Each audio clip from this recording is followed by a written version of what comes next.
Welcome, everybody. So glad you could join us today. I'm Shannon McGee. I'm a franchise owner for Network in Action in the metropolitan Nashville, Tennessee area. And I'm excited today to introduce David Ross. He's a certified go-giver speaker. He's passionate about helping individuals and organizations unlock success through the power of giving. Drawing from the principles of the best-selling book, The Go-Giver, David delivers real-world insight, energy, and authenticity into every talk. With a strong background in strategic consulting and leadership development, he inspires audiences to shift from a get to give mindset, proving that most people are those who add value to others. So thank you again, David. I'll go ahead and turn it over to you. Thank you, Shannon. Appreciate it. Appreciate your willingness to sponsor me and actually give me the microphone for 3 hours. Hope everybody's locked in, ready to go. It's this is going to feel like a LSU football game, except somebody else is going to win. No, just kidding. No. Um, so before we get started, I'm a big believer in learning from everybody else. So in the chat, if you wouldn't mind putting down what you're reading right now to get better. Right now, I've got like five different things that I'm reading. I'm reading a book by Sir John Templeton, Greatness Ideas, how to make yourself better. Reading something by David Cook, Dr. David Cook, who was the mental coach for the Dallas Mavericks, and I'm sorry, San Antonio Spurs, and for David Robinson. So I'm a big believer in, just reading different things. So if you put something in the chat and let us know what you're reading so we can share that around and get better, because this group, just like any group we belong to, it's all about getting better and learning from each other. So um, uh, the Go Giver is a book. It's a mindset. It's a strategy around giving exceptional value and enjoying extraordinary results. And I'm very fortunate from my phone, from my there we go, um, to be a Go Giver speaker for Bob Berg. And a little bit about me: I'm a business consultant. The reason I do things is for the five people you see there. I'm the ugly one on the right. Son, two daughters, and wife. I'm a recovering professional musician that lives in Nashville. I moved to Nashville in 1992 for the jazz scene. Now, how many of you know that Nashville is the music city, right? Everybody knows Nashville's music city, right? How many of you know there's a jazz scene in Nashville? There isn't, and there wasn't in 1992 either. So Nashville was supposed to be a temporary stop, and I'm been here over 32 years. Got my first master's from MTSU, Middle Tennessee State University, then got my MBA from Belmont, and then transitioned into business. But I am a proud West Virginia Mountaineer, just like Moose is a proud LSU Tiger. I had to think about what they're, because SEC, some of them have one name but say other stuff. So you kind of have to figure out what the SEC is. But I'm also extremely proud of being a Go Giver certified speaker and coach. And how that really happened is interesting. Uh, and I got to meet uh, Bob. And actually I get to spend time with him on a regular basis. He's written and sold somewhere around 15 million books at this point. And the co-author, John David Mann, who, by the way, if anybody likes like Tom Clancy, David Baldacci, any of those type of books, the government intrigue and people, head exploding and that kind of stuff. read John David Mann's three books: Blind Fear, Cold Fear, and Steel Fear. They're incredible, and he's usually a ghost author on things, but he did those under his name, and they're just absolutely incredible. But to tell you how I met these gentlemen is an interesting story. In 2016, um, I had successfully exited from a financial planning firm. I was kind of sick of that. And one of my um, thought processes in life could be summed up in the verse from Luke, chapter 12, verse 48. Uh, Too much is given, much is required. And we had a photographer at the time of some fancy, I can't, Scott something or other, that took pictures of people, with, as you see my hands outreached, they'd write on you with the markers or whatever and take pictures in various formats. And I decided to do a review of the book The Go Giver, which had been out since 2007.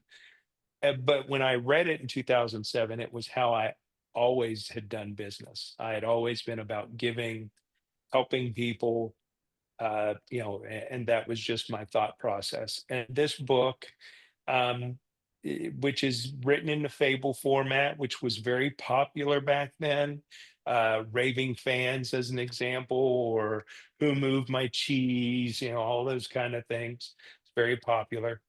Um, so I did this little uh, book review on it, and I noted Bob and John David Mann. Um, I get a personal message, and you can see it on the right of the screen. David, thank you, tagging John David Mann, and just being very gracious, which I was really shocked, because here's a guy at that point. The book had sold probably 7 million copies, and I said, that's probably his assistant, or somebody that did that. Yeah, that's nice. And then I got a similar message from John David Mann. The next day, I get a phone call from his Bob's business partner, Kathy Tagnell, and she says, "Do you have time for a phone call with Bob?" I said, "Well, yeah, I've just successfully retired, because I retired at 47, and my wife unretired me at 48, because she was tired of me being in the house." And so I said, "Yeah, I'd love to talk to him." And so here I am talking to this gentleman who had written a book that I've probably given about 300, maybe 350 copies of this book out uh, over the years. One of the things that I do is I always, when I meet somebody for the first time or after the first meeting, I will send them a book, or I'll hand it to them when I give it, when I meet them the first time. And this is one of my go-tos. It's either this one or Raving Fans or a couple others. And so we had this conversation that turned into a friendship that has turned into a mentorship. And um, I guess 2020, right around COVID, actually, it's a little before COVID, they started their certified speaker program and asked me to join. So that's how I got to meet him and got this ability. But it was all because I just happened to reach out, and he just happened to see it. Now, I don't believe in coincidence. I always think there's a higher power involved. But that was the story, and that's how I got here. So when you take a look at that, um, the whole premise behind the book is one of the things that NIA talks about constantly. All things being equal, people will do business with and refer business to those people they know, like, and trust. Period. End of discussion. That is the foundation of what NIA is. So as I go through this presentation, I've actually put it into a format that says, this is what the book says, and this is how it relates, at least in my mind, to NIA. Um, again, just trying to give you a little context. But there was somebody else that said something quite similar, and that was our friend Zig Ziglar. You will get all you want in life if you help enough other people get what they want. Now, I don't say it with nearly the Southern drawl that he did because of I'm as my father-in-law says, I'm a damn Yankee because I moved here and stayed. But uh, again, same premise that as long as you help other people get what they want, you're going to get what you want, whatever that may be. And so, again, that golden rule of business and I don't know what, so my tech, I'm going to blame Brooks Crystal since he's here on my tech problems because I can blame him for them. So the first law that we're going to talk about is the law of value. And that law states that your true worth is determined by how much more you give in value than you take in payment. Now let's think about that for a second. So many people, I don't want to say complain, but they say, I'm just not necessarily making enough. Well, I,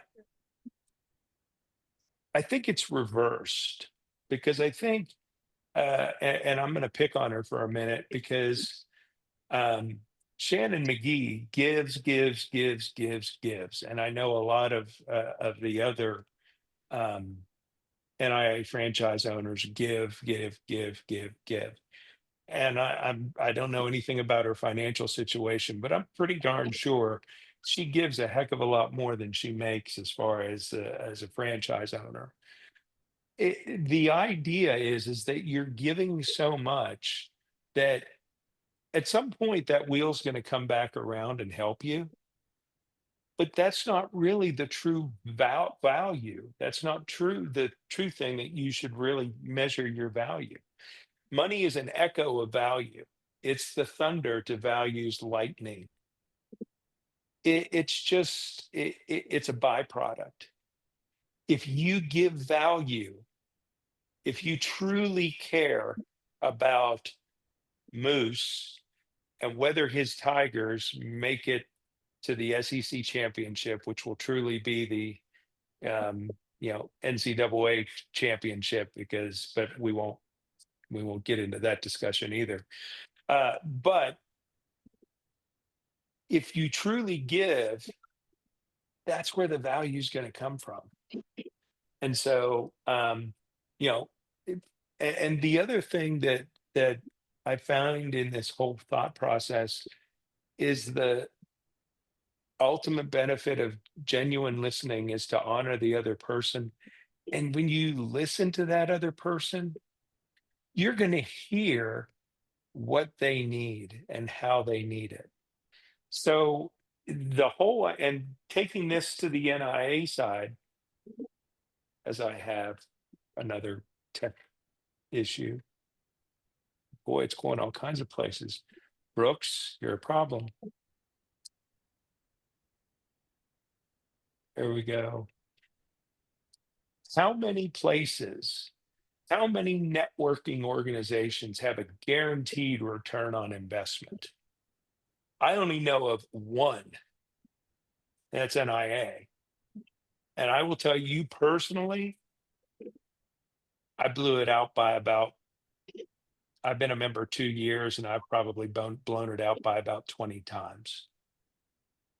So if you work the system, if you do the things you're supposed to do, if you give value into the system, you're going to get stuff back out of it. You just have to do the work. You have to give that value in. And you have to figure out, how am I going to measure how I'm getting that value in? And I'll show you that in a second. Um, Next one is the law of compensation. Your income is determined by how many people you serve and how well you serve them.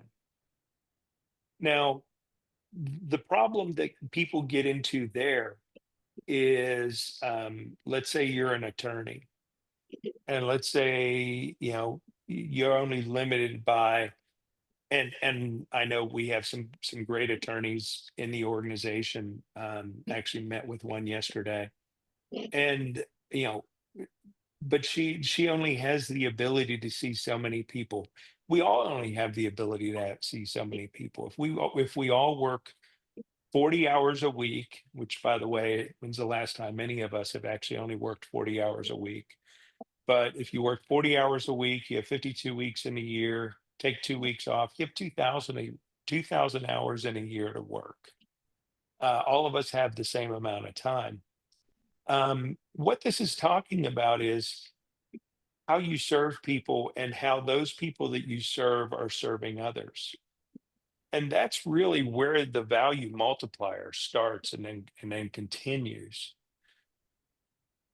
Because the compensation is not a reflection of your goodness, worthiness, merit, or industriousness.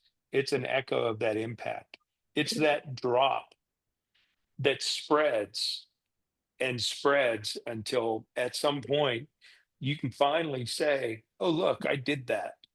Um, funny story. I was having a conversation with somebody right before this who met with someone that has actually talked about joining NIA, who was one of my students when I taught high school drum lines 30 years ago here in Nashville.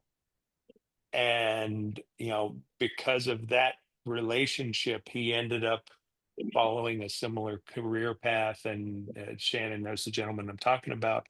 But it's amazing how something can happen way back when and go all the way through, um, to make an impact on someone else's life. Um, but my question to you is, what do you track? Now, we have a incredible point system that I know it drives. I would imagine it drives most of the franchise owners crazy because most people don't use it. Now, I, I'm a little mad right now because I'm second in Shannon's 5 organizations. Uh, I'm getting beat by somebody. I won't say who, Ray, but uh, and maybe somebody else now. I haven't looked at the recent numbers over all 5, but my tracking is really simple. I do that one because I want to win. Um, but my tracking is very simple. I make one quality introduction to another person every single day, Oh, 7 days a week, 365 days a year. Now, actually, last year I made 435 introductions. And I just do a check mark in my calendar that I did it at the top of the page. I, I might get a little more, uh, you know, technical with it at some point. Actually, Shannon and I were talking about it yesterday about me building something in HubSpot to do it, and I might do that. But I just want to introduce good people to good people because I know if I introduce a good person to another good person, something's good is going to come out of it. Maybe.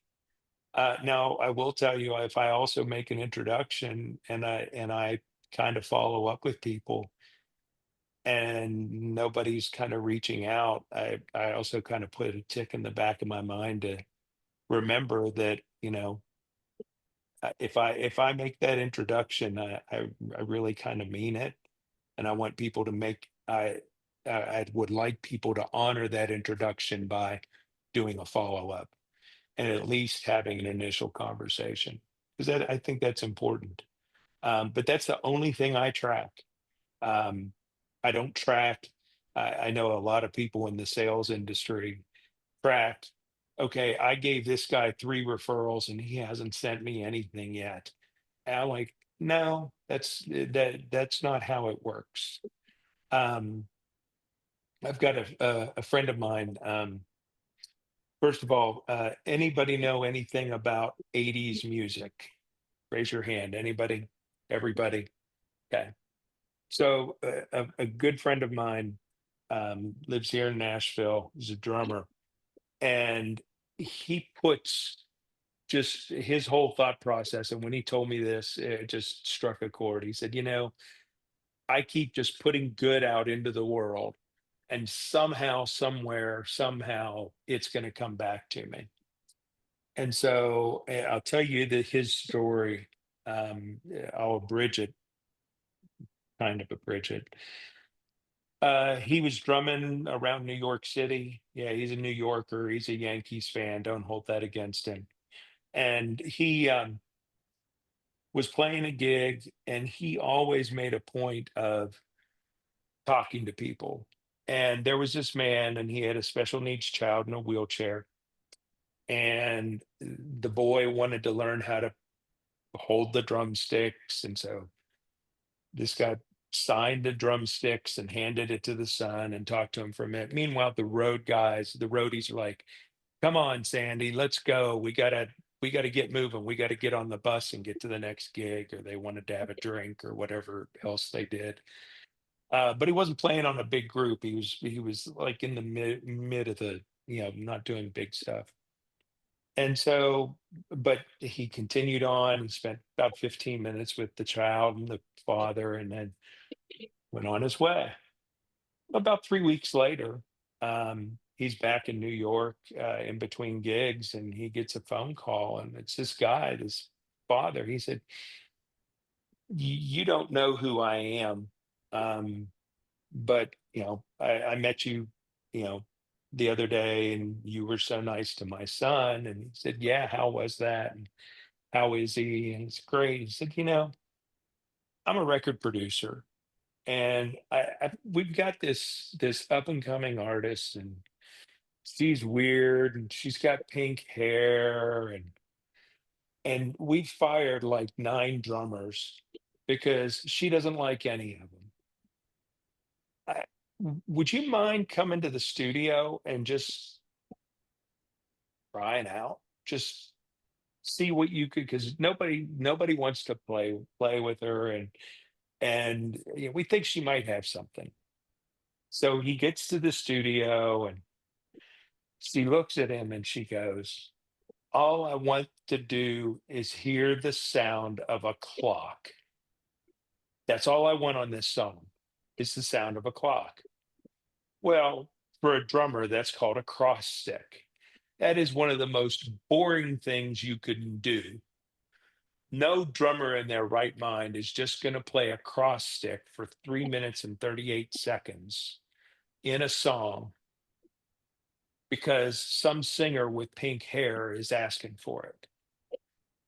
Well, that's what Sandy did. And he ended up being the drummer for one of the largest arena tours in history with Cyndi Lauper,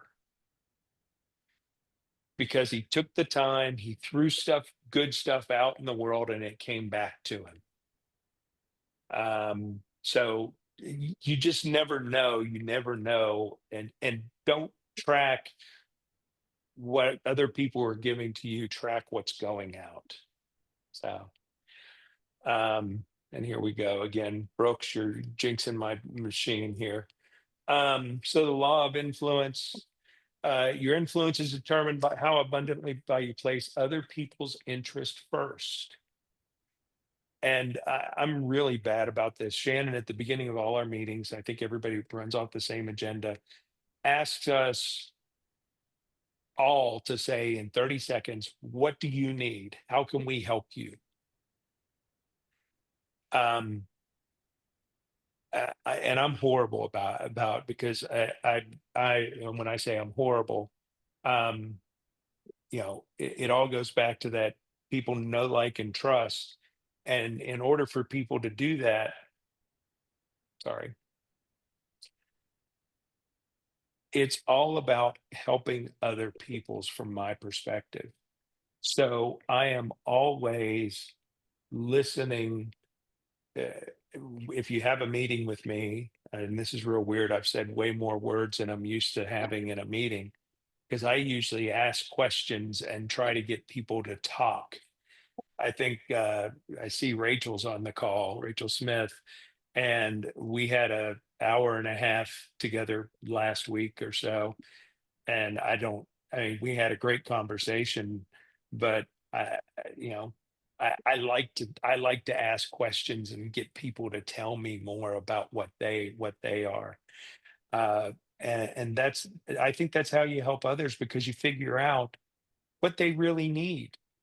By the way, Rachel's got a great story. So if you ever get a chance to have a one-on-one with her, I think you should because it's interesting what she's some of the stuff she's done. This is the thing that I have the biggest problem with, and Shannon always gives me hell about it. And it's the law of receptivity. The key effective to giving is to staying open to receiving. And I had a pastor of mine tell me this way: when you tell people, when you don't allow people to help you, you're not accepting and you're not giving them the ability to bless you with the things that you're blessing them with. And when he said that, it just hit me because if we're on this earth really to do things for other people and do good things for other people, then we also need to let that happen the other way and let people do good things for us.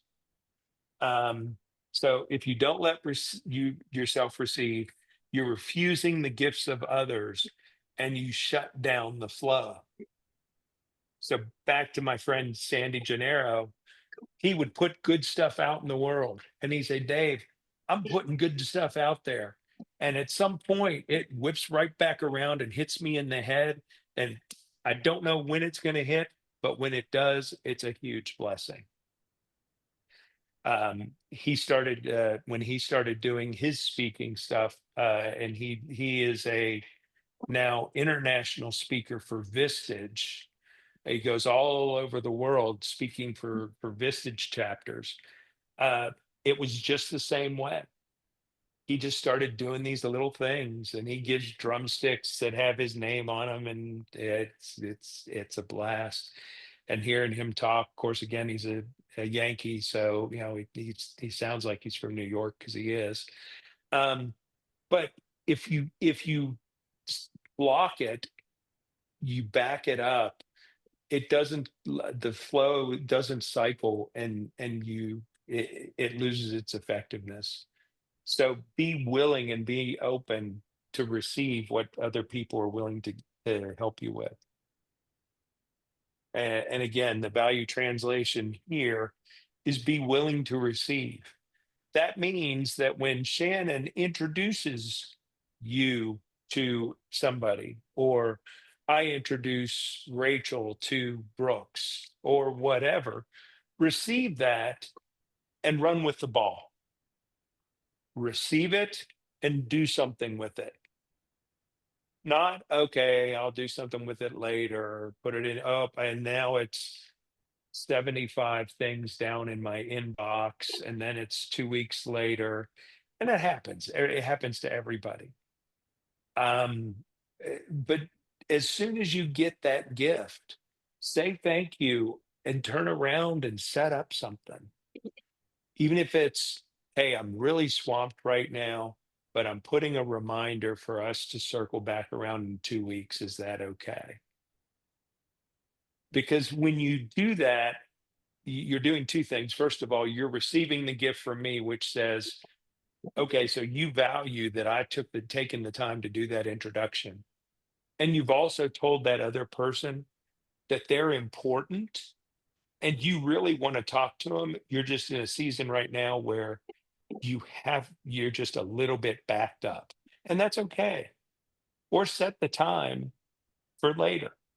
All of us have tools and technology, and we all love this great technology. And I have so much technology, I don't know what to do with it, obviously, because I'm screwing up the PowerPoint. But use it. Schedule something out. Send somebody a calendar link and say, hey, put some time on my book, even if it's 20 minutes, so we can talk. because you're going to learn something from everybody. I learn something from everybody I talk to. Um, I'll brag on Rachel.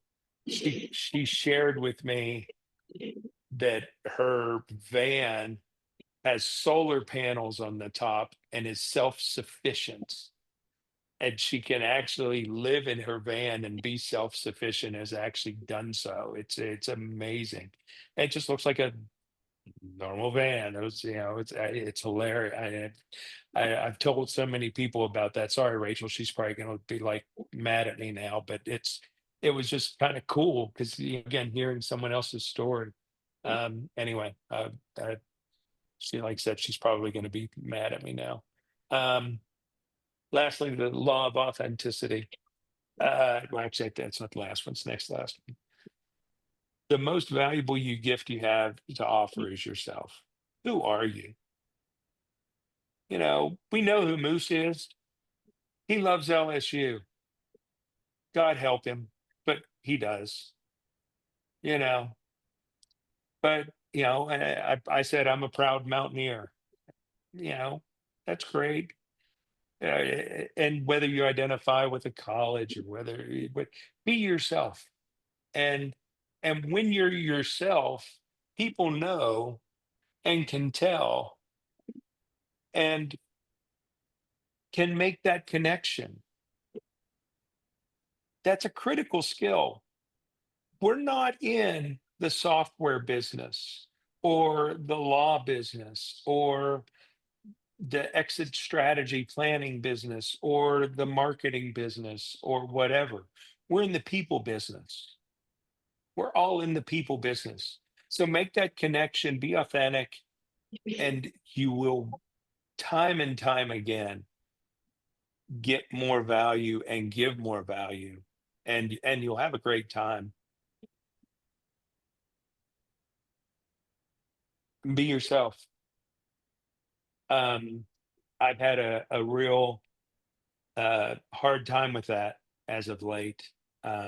Everybody goes through seasons in life, and be truthful, I kind of forgot that first picture was up there on the screen. I probably should have changed it, because right now my wife and I are going through a divorce.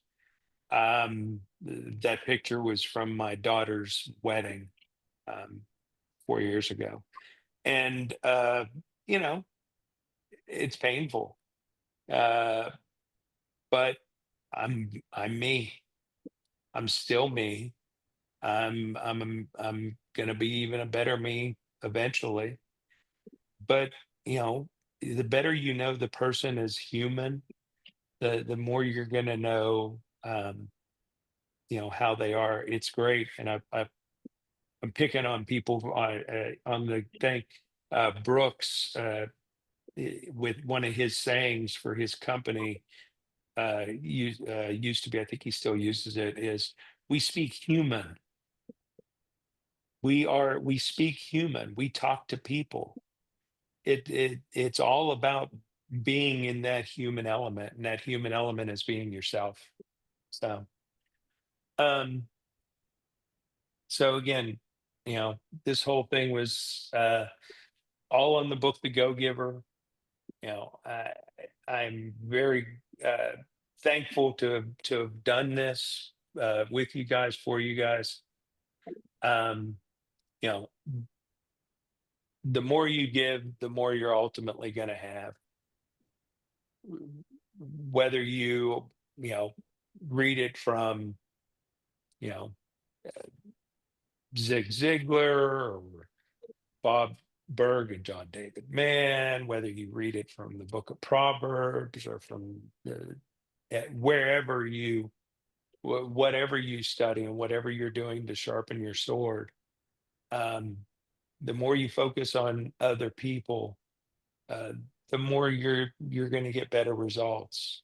And I'm a true believer in that, as I know all of you are, because you wouldn't, if you didn't believe that, you wouldn't be paying the exorbitant fee you're paying to hear me speak right now. So no, but seriously, you wouldn't be paying to be part of organization like NIA that it is so intentional with getting people to get connected and for people to get better at what they do.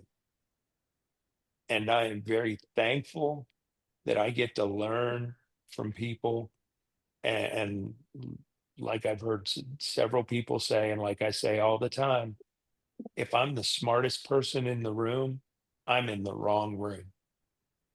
Um, and if I think I'm the smartest person in the wrong room or in the room, then I'm probably pretty arrogant or being a jerk or some other word that I won't use because I don't know all of you, but most of you have heard me say it that know me. So David, there anyway, may be some questions. I thought I would point out to you guys, there's a lot of, I have a similar saying that says you got to get out of your own way.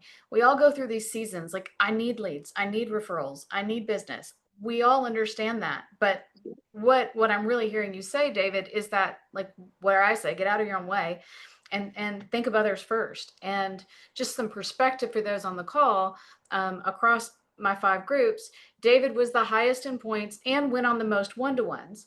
And I point that out because David is always trying to get to know people, go on one-to-ones again, listen and continually learn about people because he's looking for opportunities to help them. And clearly that's been successful, both personally and professionally. And so I thank you for sharing your wisdom. With that note, besides the mindset, is there, and I like your goal of, 7 introductions a week. Is there any other like tip or system or something that you've done, besides your inherent nature to do this? What kind of tips or tools have you kind of put into place to make sure that when we're going through those seasons, we continue to put others first? um, I don't know that I have any wisdom on that. Quite honestly, it's just how I live. I'm a big believer in the beginning of every week on Sunday evening. I take a look at my calendar and I have 3 big goals for the week, and I have certain people I want to make sure I reach out to. Um, Certain people come to mind, and I will you know there are people that I know that are going through tough situations. Maybe they're going through family situations or health situations or whatever. I try to you know be intentional with discussions and my ask of what can I do for you, and it's and make sure that it's not a you know oh shucks thanks, but that they really mean it. They know I mean it. What can I do to make your burden, your problem, a little less problematic? So it's all about intention. So Awesome. don't Anybody ask have me any about questions? technology, because technology, there's just so much technology. I've got so many subscriptions. It's insane, and none of them are talking to each other right now. And I went back to HubSpot, and it now is confusing my old HubSpot account with my new HubSpot account, and so I'm cussing HubSpot right now. But yeah, anything else? Anybody else? Yeah, I do. Moose, do you want to bet on a game? Yeah. Absolutely. We open up with Clemson Tigers on August the 30th, and I cannot wait. Hey, man, how did you retire at 41? I believe I recall. 47. I sold my 47. business. I had a financial planning firm and I sold it. There you go. I recall that. I didn't see any way out of a Hillary Clinton presidency, Mhm. and that wasn't a political statement as much as it was a regulatory one. The Mhm. regulations in the financial services industry had gotten really bad, and I expected them to get worse. Mhm. And one of my mentees, over too many bourbons, said, "Oh, you'll never sell it." And I said, "Well, you know what it's worth. Make me an offer." And he did, and we had it closed in 30 days. Good for you. So, and wouldn't change it, and if even if I hadn't done it, because it it was time for me to move on and time for me to make a change. Who's a good That client season for was you? over. I apologize. Who's a good client for you? How can we help you? Uh, the thing that I'm doing right now, the best way a client is, one of my clients calls me his consigliere. So if you watch The Sopranos or Godfather or any of those type things, I'm the guy that, he has accountants, he has attorneys, but I'm the guy that stands in the background and listens to all the business stuff and says, no, you don't need to do that, and here's why. Um, I help a lot of people figure out how they're going to plan their exit. So 3 years out, what does that look like? Um, I also do some things where, I do speaking. I'm very fortunate. Bob doesn't go out and speak anymore. He does everything virtually. So if somebody wants his speech given uh, live, I'm one of the people he sends out. So I think I've got uh, seven live speaking events for him over the next 3 months or so. So um, I just like to have good conversations, Moose. So uh, I'll look you up. We can have a call and talk about the dominance of the SEC versus the Big 12, and we'll kind of go from there. I have a question, David. I'd like to ask the room if you guys haven't thought about this already. Just, some of the stuff I think we know, and it's so nice to just see it succinctly in those reminders. What's one thing that you're going to do differently? Either this reminded you need to be doing and you're not anymore, or what's one thing that you're going to challenge yourself to do differently after listening to David's presentation? Anybody want to jump in? Yeah, this is Mike Smith. I think the big thing is, you know, give more than your value. If you constantly give more than your value, you're always going to have an abundance.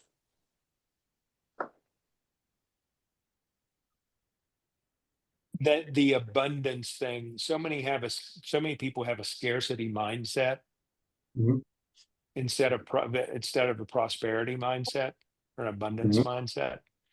And there's a speaker out of Chicago named Ellen Rogan who wrote a book in 2014 called The Picture to Prosperity. She's a female financial advisor, primarily works with women, great speaker. And she actually was one of the first people that kind of started doing vision boarding and doing that whole idea of that thought process of prosperity, not, you know, oh, woe is me, everything is, kind of like the whole Tigger, or not Tigger, Eeyore, whoa, woe is me, that kind of stuff. It's that prosperity mindset. I think that's where people get hung up. There's so much opportunity. Wherever you are, wherever you're sitting, there's opportunity all around you. You just have to sit there and say, okay, where do I go get it? Where do I find it? I love it. Anybody else? Any takeaway or something that you want to apply moving forward? Hey, Shannon, this is Alonzo. Mhm. Hey, David, good job, man. Thank you. I don't know, about 10, 12 years ago, I did a spiritual gifts test at church. Hmm. And on the other side of it, I realized that the thing that made me what I was a catalyst. And I was qualified to be able to run a company, and I've run companies before.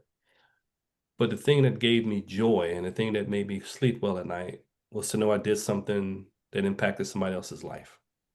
Hmm. Um, and when my company, I got acquired about 4 years ago, and I've been searching for this thing to do since that. And now I've started a program where I actually help people get out of corporate and buy their own companies. Hmm. And right now, nothing has given me more satisfaction than actually helping somebody else's legacy and changing the roadmap of their family's life and generation and all that kind of stuff to help them do something as powerful as this. So I read The Go Giver about 3 or 4 years ago. And I'm glad you're talking about it because you're bringing back things that I hadn't read in a while. But giving is truly more, blessed to give than receive. I'll take that to my grave. Very Thank good. you, Thank you, Alonzo. Alonzo. And hey, if you would, go ahead and put your contact info in. I'd love to chat with you more about what you're doing and how you're helping people. So I won't mind talking to you because you're a Florida Gator. I think that's a Gator in the background. So if I'm going to talk to an LSU Tiger, I'll talk to a Gator too. All day and twice on Sunday. There we go. David, Yes, sir.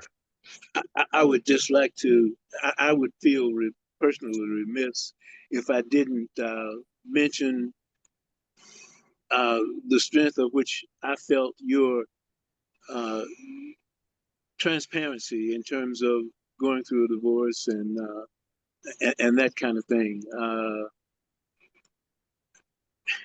I just think you're remarkable, man, and I appreciate you, and I just had to say that. Yeah, I think you give me some special things going forward. I'm not doing, going through that kind of trying time now, but I, in the past was a licensed clinical social worker, and I think I understand some of the pain and impact, that you might be going through, and you talk about being in another place down the road, and hey, you'll be there, you'll get there. Thank you, brother. Thank you. I appreciate it, Ralph. And there's no reason to, I mean, it's being transparent and being who you are. And, Okay. people appreciate it. And it's part of who I am right now. Okay. Appreciate that. Thank you. I have one thought. Yes. I think in life, because you never know what the shelf life is going to be, finding your true why you do what you do is so super critical that when you wake up every morning, you go, oh my God, I get to do this. Whether it's a franchise owner, no matter what the industry is or what your profession is, find your why. We all know what we do and why, but why do we do what we do?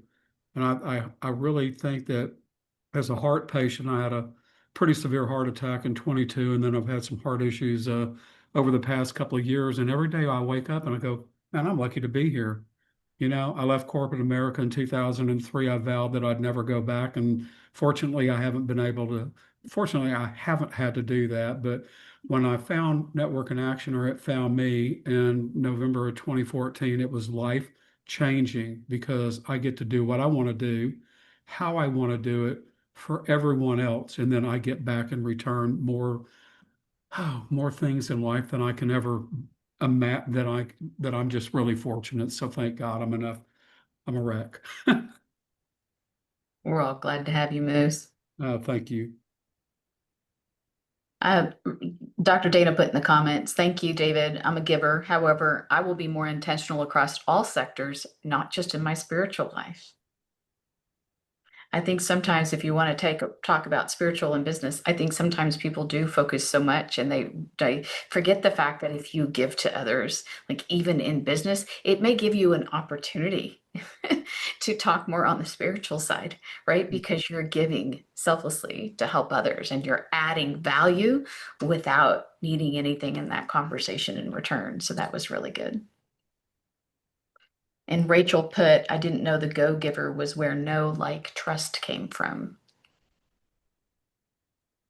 So I'm anybody sure they else? stole it from somewhere, but he's credited with it even on AI. So if it's on AI, it has to be true. So Wonderful. Anybody else? Any takeaways? Anything that you're kind of committing to yourself that you're going to do differently after today? I welcome everybody to look me up on LinkedIn. I'm the only Moose Rosenfeld. Awesome. Thanks, Moose. Well, So I'd add one last comment, for Shannon Yeah. and David. So I read this book back in, I don't know, 2017, maybe. It was a while back. It's been out for a while. And it was one of those things that was kind of a life-changing, one of those books that is significant in terms of changing your thought process and who you are. And I have a tendency to leverage quotes from this book and speak from the book into our members. When we do agendas and things like that, somehow they seem to weave it in about, every third agenda or something like that. I'm using something from the book, so it's fairly significant. And the hard part for people is the non-expectation of getting something back. That's the most difficult thing, and that's not how our society is, given that it's kind of a fast food society, and they want to, hey, how do I, get something in return like right now, and where's my ROI? And but this is one of those things that your mindset has to be long term when you are really putting this into practice. You're playing the long game. I found that even though it's a long game, when you truly just focus just on helping others, the not what's in it for me, it's amazing how quickly some things can turn around. Right? In fact, sometimes, and this is interesting for our conversation, David, when you're in a slump, like, okay, who can I go help? And I've done that. Let me go leave some Google reviews. Let me go make some introductions. Like, who can I go help? And it's amazing what it does to our own energy. Just to take a break and focus on others. Go ahead, Alonzo. Sorry. But I think the other part of it is people can see right through it. And, I went to a networking group, an event, it's had to be 15 years ago. We're all gathering and we're talking. And it's about five minutes has gone past when the event should have actually started. The gentleman who was running the event was standing on stage and he looked out and he let it go 5 minutes longer on purpose. And then he tapped his microphone and everybody looked up and he said, whoa, no, stay where you are. He said, how many people are here to sell something? And everybody had the always be closing mindset and everybody raised their hand. And he said, how many people are here to buy something? And nobody raised their hand. He said, you guys come to networking with the wrong mentality. The job is to come here to get to know people, to like people, so you can trust people. And if they do that with you, they'll be more than happy to buy from you. He said, so I want you to take another 10 minutes and network. But this time I want you to ask 3 questions. Where's your hometown? What high school did you go to? And what's your favorite sports team? And when he did that, the volume of noise that went up in the networking event, it was like 100 people here. It was almost like you couldn't hear yourself think. And what ended up happening was people started realizing they were from the same hometown in Wisconsin. They went to the same high school just years apart. And then they started actually making connections with people. It was just a different mindset. Thank you for sharing that. That's awesome. That's a great example. It's awesome. Well, I always we want to get everybody out in time. We're about at the top of the hour. Does anybody else have any other questions for David or comments or takeaways?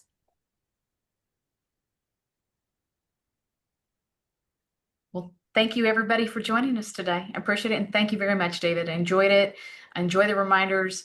I know I've read it several times. In fact, I'm sure you gave me a copy of it, but I definitely need to reread it because it's just that you can never read it enough because the timing's always going to be right. You're going to hear something and say, that's why I read that today. I needed that one little sentence in there. Yeah. Thank you, everybody. I appreciate it. And go ask somebody how you can help them.